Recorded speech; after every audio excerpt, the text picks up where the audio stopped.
So this video will give you guys a basic introduction to the grading and the assignments for our online summer Brit Lit 2 course. So broadly speaking, there are 4 types of assignments for this class. The first will be weekly discussion posts. So we have 6 weeks in the semester, so obviously this will mean 6 discussion posts. I'm looking over at the computer so I can make sure I get these numbers right for you. So the discussion posts will be worth 20 points each. There are 6 of them for a total of 120.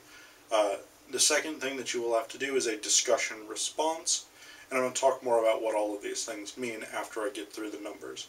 The discussion responses are worth 5 points each for a total of 30 points. So this is the least weighty component of the grade, really. There will be 6 weekly quizzes. You'll have to complete the quizzes. Those are 20 points each again, so that's another 120. And then you will write a term paper, which is worth 30 points. So this class is scored out of a total of 300, which means that on all of the assignments, discussion posts, discussion responses, quizzes, and the term paper, if you score between 300 and 270, you get an A. If you score between 260 and 240, or 269 and 240, you get a B. If you score between 239 and 210, you get a C. 209 to 180 is a D, and then below 179, or 179 and below, rather, is failing the course. So, what each of these assignments entails. Your discussion post will be due by Wednesday at midnight every week, including week 1. So, you really want to get a jump on the reading for week 1.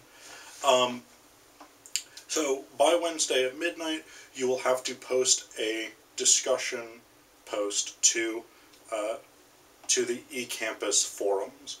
So, what this will entail will be roughly 200 words, so these aren't very long.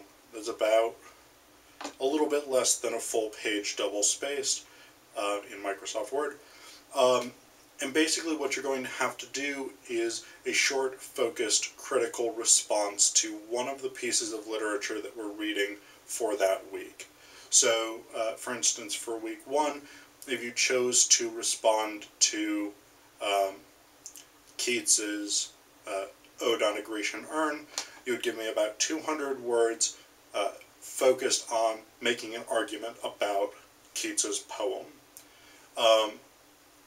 This should probably follow a claim, evidence, interpretation structure, which means that you need to give us a claim, you need to make some kind of argument about the text that you're responding to, preferably one that's fairly focused.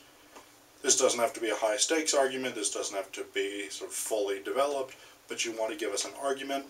You want to provide some evidence from the text, whether that's quotes, whether that is summarizing a particular scene or something like that, whether that's paraphrasing, whatever it is.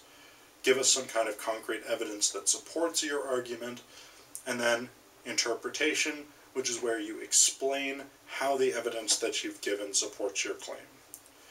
This claim, evidence, interpretation structure is the basic structure, the basic building block of academic writing in the U.S., in Western rhetoric, and so on and so on.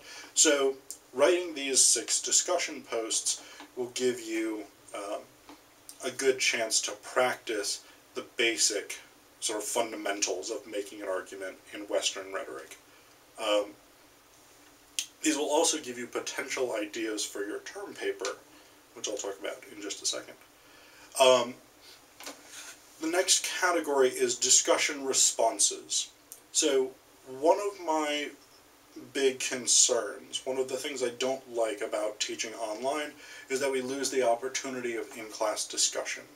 So we don't get to see one another face-to-face, we don't get to talk, we don't get to have conversations about what these pieces of literature mean. So the idea here is that discussion responses will replace that to a certain degree. It's not a great system, it's not perfect, but it's functionally probably the best that we can do in an online environment.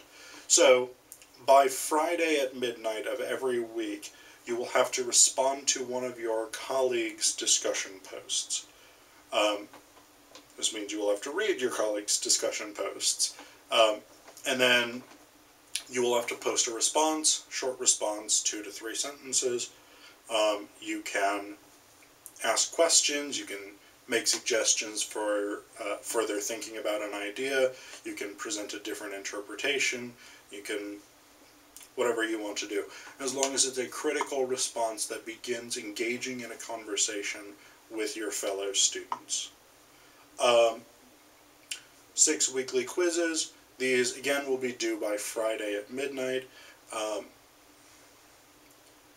hate quizzes. I think they're a terrible way to evaluate whether or not people are learning in a literature course or in an English course of any kind, composition, creative writing, whatever it is. But because this is an online course, the easiest sort of structure for me to make sure that you are reading and comprehending the material is to do it through quizzes. So I don't like doing it, but structurally this is the reason I'm doing quizzes rather than just having you write a series of papers. So every week you will have quizzes. The quizzes will consist primarily of a mix of multiple choice and short answer questions.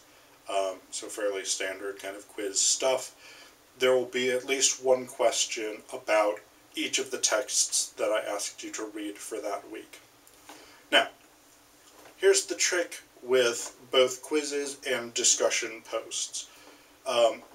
Obviously, the second week of each historical period, by the way, if you haven't watched the sort of course overview, course description video yet, you probably should, because I'll explain more about how this works. But the second week of each of our historical periods, weeks 2, 4, and 6, you will have the option to choose 1 out of 3 potential reading lists. So these reading lists will be focused on 3 different topics relevant to that historical period. You pick one, read all of the stuff in it. You can read more if you want. But so there will be 3 discussion threads, 3 sets of quizzes for that second week of every historical period. You only have to do 1. So, for instance, if you choose, in week 6, for instance, if you choose to read about post-colonialism and multi-ethnic Britain, there will be a specific discussion thread, a specific discussion forum for post-colonialism and multicultural Britain. There will be a specific quiz for post-colonialism and multicultural Britain. So if you've done the reading for post-colonialism, you don't have to take the quiz for World War I and its aftermath or epistemological crises. That would be insane to require that. So basically, you take sorry. Basically, you take whichever quiz and you write a discussion post in response to whichever list you are reading for that week. Obviously, weeks 1, 3, and 5, where we have the common reading, everyone will respond to the same thing. There will be one quiz that everyone will take, but in the Choose Your Own Adventure weeks, you guys will get to choose, obviously, which quiz, which discussion forum you post in. So, just because there are three quizzes posted and 3 discussion forums up, you don't have to do 3 of them. You only do 1 of them per week. So, hopefully that's clear. I think it'll make more sense when you get into it and get to week 2. Okay, the last assignment for this class is the term paper, worth 30 points. So this, on its own, is the weightiest single assignment, and basically, this is an extended critical response to 1 or 2 of the pieces of literature that we've read this semester. This is where you get the chance to do what scholars actually do. You can choose to do outside research if you want for this paper, but it's not required. You can also choose to use the Norton Anthology's critical introduction as a critical source if you want to. But essentially what you will have to do for the term paper is just an extended argument based on a thesis statement. And I'll give you guys some more information about thesis statements and about critical writing in English when we get closer to the end of the term. The term paper is going to be due at the very end of the semester, so you will have anything in the entire course of the semester that you can choose to write about, and you can build your term paper based on expanding one of your discussion posts if you want to.